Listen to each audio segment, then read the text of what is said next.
Si ça se trouve, ça va faire un tube. Pour ceux qui s'en souviennent pas, c'est Supertramp. Groupe des années 70-80 à cheval, mi-70, et puis voilà, après ils ont continué. Quand le chanteur qu'on vient d'entendre, Roger Hodgson, est parti. chanteur leader. Chanteur leader, voilà, il y avait deux chanteurs comme dans pas mal de groupes de l'époque. Voilà, Roger Hodgson, c'est celui avec cette voix si typique, cette voix très haut perché comme ça. Ouais. Alors, il était combien dans le groupe? Ils étaient 5-6. Voilà, il y avait de Rick Davis. Enfin, voilà, Qu'est-ce qu'il a fait depuis ces années 70-80? Alors, il est parti, il a quitté le groupe il y a 32 ans.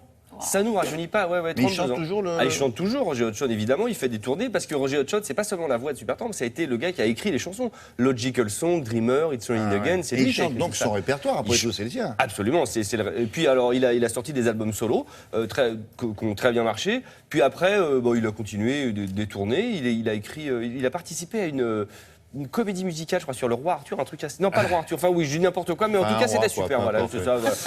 Je dis n'importe quoi, cette chronique n'est pas préparée, je suis tellement ému, voilà. On n'est pas sûr. Mais Roger, il a quel âge maintenant? Il a 62 ans. Mais quand on gamin. Mais c'est un gamin, absolument. Et en plus, il a une âme d'enfant. C'est un homme exquis. Franchement, c'est un homme d'une gentillesse. Je le mets dans la liste de vos fans, oui, je crois. Oui. Non, mais est-ce que c'est vraiment un mec super? Moi, j'écoutais Supertramp petit, puis un jour, vous rencontrez le gars, puis vous vous rendez compte que le gars, c'est un mec super. Et vous savez, il est tellement gentil, il est tellement généreux, que cette fois-ci, il nous a ouvert un peu sa boîte à secrets pour nous expliquer comment il avait composé ses tubes. Et c'est génial, vous allez voir, vous avez l'impression d'être avec Roger Hodgson il y a 30 ou 40 ans quand il a écrit ses chansons. Regardez. C'est un bonheur.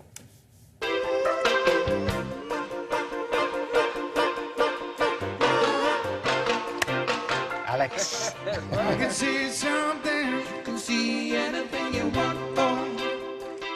Mon inspiration ne me vient pas de là. Quand je me dis, tiens, je vais écrire une chanson, cela ne marche jamais comme ça. En fait, l'inspiration me vient lorsque je m'installe au piano et que je me laisse aller à la musique. C'est à ce moment-là que les accords viennent tout seuls et que je me laisse emporter.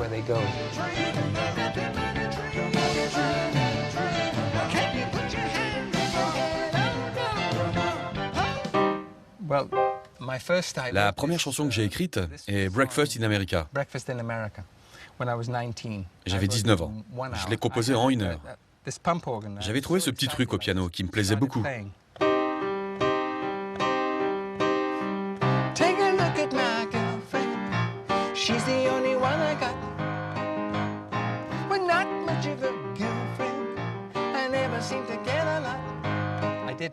Je n'en ai pas eu beaucoup plus après.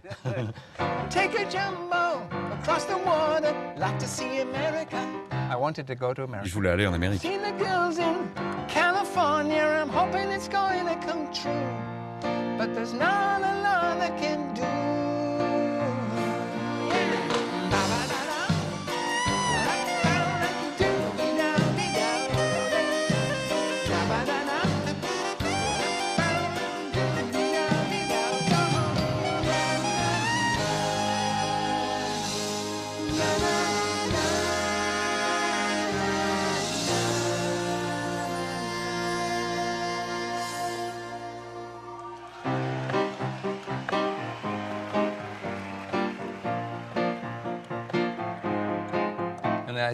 C'est comme ça que ça a commencé.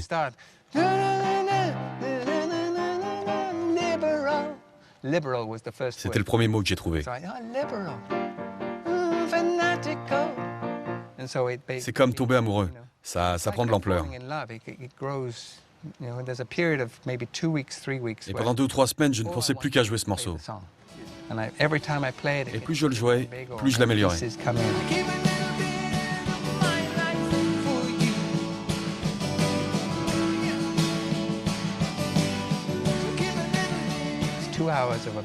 Ce spectacle, c'est 2 heures de voyage émotionnel, pour moi et pour le public. Et à la fin de la soirée, la musique nous a tous rapprochés. Quand on chante Give a Little Bit, je vois des gens comme ça, sans bouger, en début du concert. Et à la fin, c'est magique, ça a quelque chose de libérateur.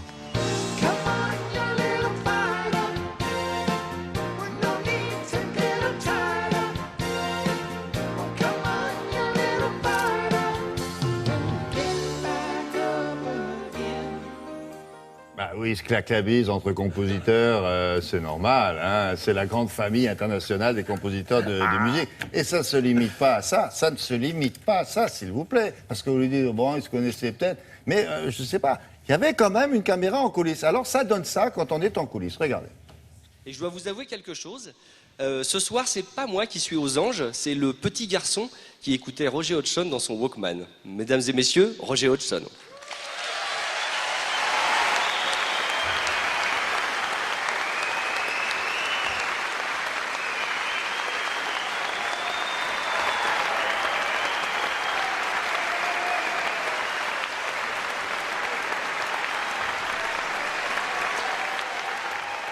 Vous faites présentateur de concert maintenant? Oui, quand je suis fan, oui. Voilà, voilà. Mais comment vous vous connaissiez? Oui, on s'est rencontrés il y a 4-5 ans, puis c'est plutôt une belle rencontre. Et voilà, donc Roger Hodgson m'a demandé, mais tu veux pas me présenter sur scène? Donc, je pourrais dire, je suis monté sur la scène de l'Olympia. J'ai fait la première partie la plus courte de l'histoire des spectacles, puisque j'ai fait une première partie de 5 minutes. Dit comme ça, Roger, bon, écoute, pendant que tu es là, Alex, et ça me coûtera moins cher, tu peux pas aller dire que j'arrive. Oui, c'est ça, voilà. Donc Mais là, vous étiez proche de l'évanouissement. Oui, je suis sorti de mon corps, puis je l'ai. Voilà. D'ailleurs, je suis même pas sûr que je sois rentré dans mon corps depuis. Quelle chance. Vous savez, quelle chance inouïe. Et c'est un homme exceptionnel. Et vous savez quoi? Il est en concert l'année prochaine. Il fait 2 dates parce que là, c'était plein tout de suite l'Olympia. Donc l'année prochaine, il revient en 2016, le 30 avril, pardon, et le 1er mai. Et vous présenterez le concert, puis il faudra l'accompagner ce fois-ci. Oui, Non, allez. Bon, merci beaucoup. Et notre bon souvenir à Roger. Restez avec nous. Alors, Télématin Formule été, c'est jusqu'à 9h30. Vous l'avez compris.